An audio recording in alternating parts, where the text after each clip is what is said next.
وہ فنڈ اگر وہ لگتے ہوتے تو بھی وہ ہمارا ملک کسی طرح سے کسی جگہ پہ کھڑا ہوتا. تعلیم کا نظام اتنا درم برم ہے اور فوڈ سیکیورٹی نہیں ہے. بل دینے کے لیے جو جہازوں میں جو سامان پڑا ہوا ہے اس کے بل دینے کے لیے پیسے نہیں ہیں. ناظرین یہ میں آپ کو بتاؤں کہ پاکستان ایک زرعی ملک ہے. ہمیں یہی کہا جاتا تھا. ایک لائن یہ چلی اور جب یہ 60-70s کا دور تھا تو پاکستان ایک زرعی ملک ہے. ہماری 80% آبادی جو ہے وہ زراعت سے منسلک ہے. ان کا بھی حال زراعت کے لوگوں کا بھی وہی حال رہا ساری عمر کہ انہیں کسی طرح کی ایسی مراعات یا وہ اکوپمنٹ کے لون نہیں دیے گئے جس سے وہ اپنی اجناس کو زیادہ سے زیادہ ایفیشینٹلی اسے اگاتے. چلیں وہ تو اپنی مدد آپ کے تحت وہ کر ہی رہے تھے جیسے بھی کر رہے تھے. اور گندم جو ہے وہ وافر مقدار میں اجناس جو ہیں وافر مقدار میں پیدا ہونا شروع ہو گئی تھی.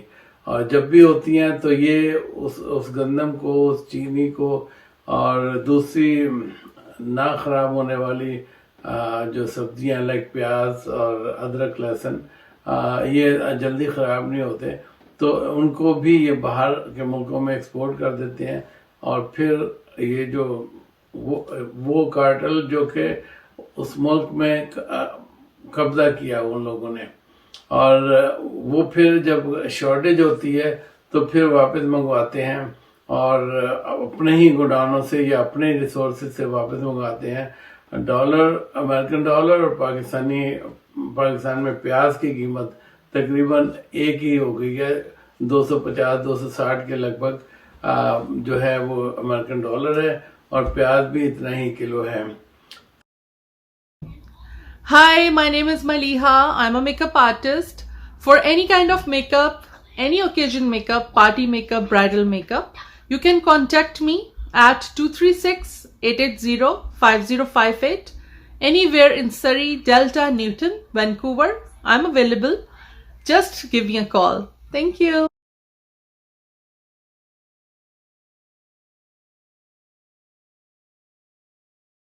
آدمی خواجہ آصف جو وزیر دفاع 2-3 دفعہ بنا اور ہمارے ادارے اسے سیلیوٹ کرتے ہیں جو اسمبلی میں کھڑے ہو کر انہی اداروں کو برا بھلا کہتا تھا. اور یہی حکومت کے جو 13 تیتر جو ہیں جو اکٹھے ہوئے ہیں اور اس میں پھر کراچی کے 3 تیتر اور اکٹھے ہوئے ہیں یہ مل کر یہ پاکستان میں دہشت گردی کی ایک نئی دور لانا چاہتے ہیں جس کی ابتدا بھی ہو چکی ہے. اور یہ اتنا بڑا انریسٹ ہے اور یہ معلوم نہیں یہ حکومت کیوں آئی ہے. یہ حکومتیں پاکستان میں ہمیشہ ایسی ہی چینج ہوئی ہیں یا ڈکٹیٹرز کو لاتے ہیں. اب یہ بڑی طاقتیں انٹرنیشنل اسٹیبلشمنٹ یہ ایکسپوز ہو چکی تھیں کہ یہ جو ہیں ماشاءاللہ یہ فوجیوں کو وہ کرتے ہیں سپورٹ کرتے ہیں.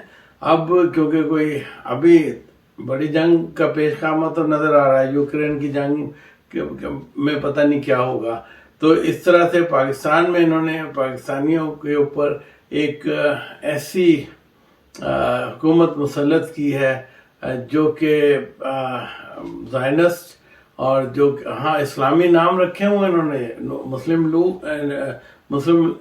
لیگ کا نام بڑے اچھے طریقے سے 3-4 جماعتوں نے یوز کیا ہوا ہے. اور اس کے علاوہ لیفٹ ونگ کی کٹر جماعتیں رائٹ ونگ کی کٹر جماعتیں یہ سب مل کر انہوں نے یہ حکومت کا جو قبضہ کیا ہے اسٹیبلشمنٹ کی مرضی سے اس سے جو ہے ان کے پاس کوئی مورل گراؤنڈ نہیں ہے اپنے آپ کو ڈیفینڈ کرنے کے لیے اپنی پالیسیز کو ڈیفینڈ کرنے کے لیے. اور یہ ایک مجھے تو یہی لگ رہا ہے کہ جیسے ضیاء کو لایا گیا تو افغانستان کی جنگ شروع ہونی تھی, مشرف کو لایا گیا تو 9/11 کی جنگ شروع ہونی تھی, اور پھر درمیان میں ذرا سا گیپ آتا ہے تو سو کالڈ لولی لنگڑی جمہوریت لے آتے ہیں. اور اب پھر یہ دنیا جو ہے فوڈ کرائسس کے ساتھ ساتھ ایک نئی جنگ کا اشارہ مل رہا ہے. اللہ تعالیٰ سے دعا کرتے ہیں کہ ایسا نہ ہو. لیکن بات ہو رہی تھی درمیان میں ہمارے وزیر دفاع کی، جو ہمارا نہیں، میرا وزیر دفاع نہیں ہے اور میرے پاکستانیوں کا وزیر دفاع نہیں ہے، وہ پاکستان میں انرجی کرائسس آ رہے ہیں اور وہ پاکستان میں انرجی کرائسس پہ اپنی رائے دے رہا ہے کہ آپ بزنس جلدی بند کر دیں اور جلدی سو جائیں، اور یعنی جو فیصلے جلدی سو جائیں، رات میں جو انہوں نے فیصلے کرنے ہوتے ہیں، عدالتوں سے فیصلے کروانے ہوتے ہیں، شاید اس لیے قوم کو ایک ننھا بچہ سمجھ کر یہ سلانے کی تلقین کر رہے ہیں، اور اس کے ساتھ ساتھ یہ ہوٹلوں یا کاروباری اداروں کو جو لیٹ سونے کی بات کرتے ہیں، جن کا کاروبار بند کرنے کی بات کرتے ہیں، یہ بھی انکمپیٹنسی ہے۔ وزیر دفاع کا کوئی مقصد نہیں ہے کہ وہ پاکستان میں یہ بتائے کہ ہمارے پاس انرجی کرائسس ہیں اور آپ یہ کام کریں۔ تو میں یہی کہوں گا یہ ان کی انکمپیٹنسی ہے۔ سب وزراء جو ہیں وہ بہت ہی انکمپیٹنس ہے پاکستان میں۔ نئے الیکشن کروائے جانے چاہیے۔ کرپشن جو ہو رہی ہے، جو ہو چکی ہے، جو فائلیں جل رہی ہیں پاکستان میں، ہر قسم کے ہر اداروں کی فائلیں جلائی جا چکی ہیں۔ پرپزلی آگ لگتی ہے۔ جنہوں نے جو وعدہ مآب گواہ تھے ان کو ہارٹ اٹیک کرایا جا چکا ہے تاکہ یہ کلین سلیٹ ہو اور یہ اپنے مقاصد حاصل کر لیں۔ ان سب کا یہ سب گٹھ جوڑ کا مقصد یہ ہے کہ وہ کسی نہ کسی طرح سے قابض رہیں، اور اس میں پاکستان کے جو ادارے ہیں جنہوں نے ان کے منہ کو، سیاستدانوں کے منہ کو رشوت اور فراڈ اور دوسری کک بیکس کا جو خون لگایا ہے، وہ سب سے زیادہ خطرناک ہے۔ ناظرین، باتیں بہت کرنے کو ہیں اور میں چاہتا ہوں کہ آپ جو ہیں اس پر ضرور توجہ دیں، اور کس طرح سے پاکستان میں ریمیٹنسز آپ نے بھیجنے ہیں، انتہائی ضرورت کے مطابق آپ بھیجیں، اور ایسے ہی نہ ہو جیسے جب انہوں نے دھماکے کیے تھے تو پاکستانیوں کے پیسے کھا گئے۔ یہی نون والے تھے، یہی سب لوگ اکٹھے تھے۔ اب 13 جماعتیں جو اکٹھی ہوئی ہیں تو انہوں نے بالکل یہ عہد کر لیا ہے کہ اب ہم مل جل کر کھائیں گے اور پاکستانی عوام کو جو ہے نا ہم لوٹتے ہی رہیں گے۔ اللہ حامی و ناصر ہے پاکستان کا۔ پاکستان زندہ باد۔ وینکوور کی جان، دل اپنا پاکستان۔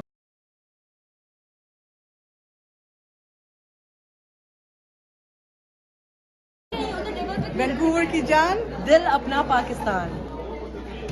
پہلے وقتوں میں ہمارے بزرگ کنویں کا میلا کچیلا پانی پیتے تھے، 100 سال تک جیتے تھے۔ اب ہم RO سے فلٹر شدہ پانی پی رہے ہیں، 40 سال کی عمر میں بوڑھے ہو رہے ہیں۔ پہلے وہ کولو کا گندا مندا سا تیل کھاتے تھے، بڑھاپے تک محنت مزدوری کیا کرتے تھے، کھیتوں میں ہل چلاتے تھے۔ اب ہم فلٹر شدہ، ڈبل ٹرپل فلٹر شدہ تیل کھا رہے ہیں، جوانی میں ہانپتے پھرتے ہیں۔ پہلے وہ بڑے بڑے ڈیلوں والا نمک پیس کے کھایا کرتے تھے، کوئی مسئلہ نہیں تھا، صحت مند تندرست توانا تھے۔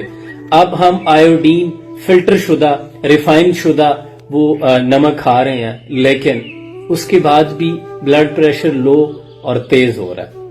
پہلے وہ ببول، کیکر، ٹالی، نمک اور کوئلے کے ساتھ دانت صاف کیا کرتے تھے اور بڑھاپے تک چبا چبا کر کھاتے تھے۔ اب ہم کولگیٹ اور سینسوڈائن والے بھی، سینسٹیوٹی کے برانڈز والے بھی، ہم تمام لوگ آئے روز ڈینٹسٹ کے چکر لگاتے ہیں۔ پہلے وہ مائیں جو 5-5 6-6 بچوں کو گھر میں پیدائش جن کی ہوتی تھی، اس کے بعد بھی 80-80 70 سال کی عمر میں کھیتوں میں جا کے کام کیا کرتی تھی، اور اب پہلے ہفتے بچے کی پیدائش کا جب پتہ چلتا ہے، پہلے ہفتے سے لے کے آخری ہفتے تک ڈاکٹرز پراپر چیک اپ کرتے ہیں، لیکن بچے آپریشن سے ہو رہے ہیں۔ پہلے وہ نبض پکڑ کر بیماری بتا دیا کرتے تھے، دوائی دے دیتے تھے، اور اب اتنی بڑی لیبارٹریز کے بعد بھی ڈائیگنوز نہیں ہو رہا کہ بندے کے اندر بیماری کون سی چل رہی ہے۔ پہلے بزرگوں کے گھٹنوں اور کمر میں دردیں کہاں ہوتی تھی، اب ہم جوانی میں کمر اور گھٹنے پکڑ کے بیٹھے ہیں۔ ذرا تھوڑا سا کمپیریزن تو بنتا ہے نا، کہ پہلے لوگ وہ جو کالا گڑ ہوتا تھا اس کی بنی ہوئی مٹھائیاں بھی بڑے شوق و ذوق سے کھاتے تھے، اور اب کھانے سے پہلے بتا دیا جاتا ہے کہ شوگر ہے۔ جب ان تمام چیزوں کا احاطہ کرتے ہیں تو فیصلہ کرنا مشکل ہو جاتا ہے کہ انسان نے ترقی کی ہے یا زوال پذیر ہو گیا ہے۔ پہلے اشیاء کی یوں فراوانی نہیں ہوتی تھی، کبھی کبھار گھر میں گوشت پکا کرتا تھا, ایک ایک بوٹی حصے میں آتی تھی, لیکن لوگ خوش تھے. ایک ایک جوڑا ہوا کرتا تھا نیا, جو کسی شادی بیاہ پہ پہنا جاتا تھا, لیکن پھر بھی ایک دوسرے کے لیے وہ اثار کا جذبہ ہوتا تھا کہ تم پہن لو, میں کوئی دوسرا پہن لیتا ہوں. مجھے یاد پڑتا ہے ہمارے گاؤں میں جب کسی کی بہن بیٹی کی شادی ہوتی تھی تو لوگ اپنا دودھ ان کے گھر دے آتے تھے کہ آج ان کے گھر مہمان آنے والے ہیں. جب کسی کے گھر کوئی مہمان آتا تھا تو ارد گرد والے یہ شکایت کرتے تھے, اپنے مہمانوں کو آپ ہمارے گھر بھی لے کے آئیں. لوگوں کے بڑے دل ہوا کرتے تھے, ایک دوسرے کے دکھ درد سانجے ہوا کرتے تھے. لیکن اب انسان نے ترقی نہیں, زوال پذیر ہو گیا ہے. دکھا دے اے تصور منظر وہ صبح و شام, تو دوڑ پیچھے کی طرف اے گردش ایام. تو تیری سوچ تیرے شہر کی تنگ گلیوں جیسی, میرا دل کشادہ ہے گاؤں کے آنگن کی طرح. سلام پہنچے. ٹراما سینٹر میں جا کے 1 گھنٹہ بیٹھ کے آ جائیے, موٹیویشن آ جائے گا. اور شمشان گھاٹ میں جا کے دیکھ لیجئے کہ ہم جیسے ہم سے کم عمر کے لوگ وہاں جل رہے ہوتے ہیں تو لگتا ہے ہم زندہ تو ہیں. اگر میں تھوڑا سا کوگنیٹو لیول پر بات کروں, ایک بہت بڑا سائیکالوجسٹ ہوا, اس کا نام ہے برینٹانو, کبھی سرچ کیجئے گا اس کو. برینٹانو نے ہیومن کانشیسنس کو اسٹڈی کیا اور اس نے یہ بتایا کہ ہیومن کانشیسنس کی بیسک نیچر ہے کہ جو ہمارے پاس ہے وہ ہمیں نظر نہیں آتا, جو نہیں ہے وہ نظر آتا ہے. تو the consciousness of lacking something is the nature of human consciousness. اس لیے اسی بات کو ایک شعر میں, بہت پرسدھ شعر میں کہا گیا ہے, دنیا جسے کہتے ہیں جادو کا کھلونا ہے, مل گیا سو مٹی ہے, نہیں ملا وہ سونا ہے.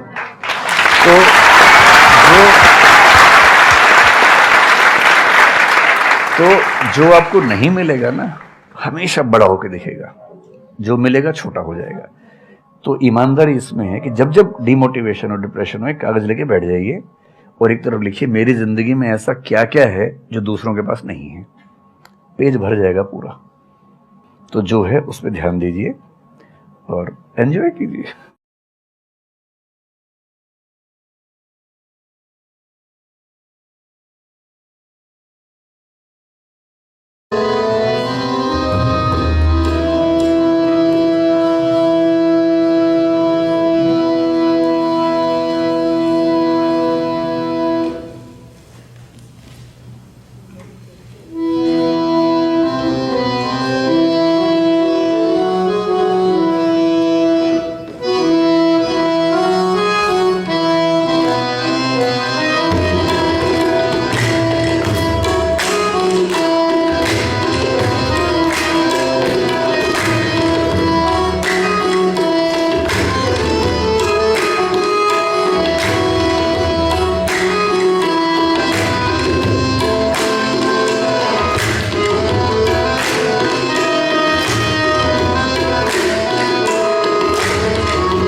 ਸਟੋਰੀ ਸੁਣਾਉਣੀ ਐ ਨੀ ਤੇਰੇ ਸਾਡੇ ਵੱਲ ਆਉਂਦੇ ਕੜੇ ਬੜੀ ਦੂਰ ਨੇ ਜਿਹਨੂੰ ਅਸੀਂ ਹੱਥ ਪਾਇਆ ਉਹਨੂੰ ਹੱਥ ਕਿਹੜਾ ਪਾਏ ਅਸੀਂ ਪੈਸਾ ਵੀ ਕਮਾਇਆ ਨਾਲੇ ਯਾਰ ਵੀ ਕਮਾਏ ਅਸੀਂ ਪੈਸਾ ਵੀ ਕਮਾਇਆ ਨਾਲੇ ਯਾਰ ਵੀ ਕਮਾਏ ਅਸੀਂ ਪੈਸਾ ਵੀ ਕਮਾਇਆ ਨਾਲੇ ਯਾਰ ਵੀ ਕਮਾਏ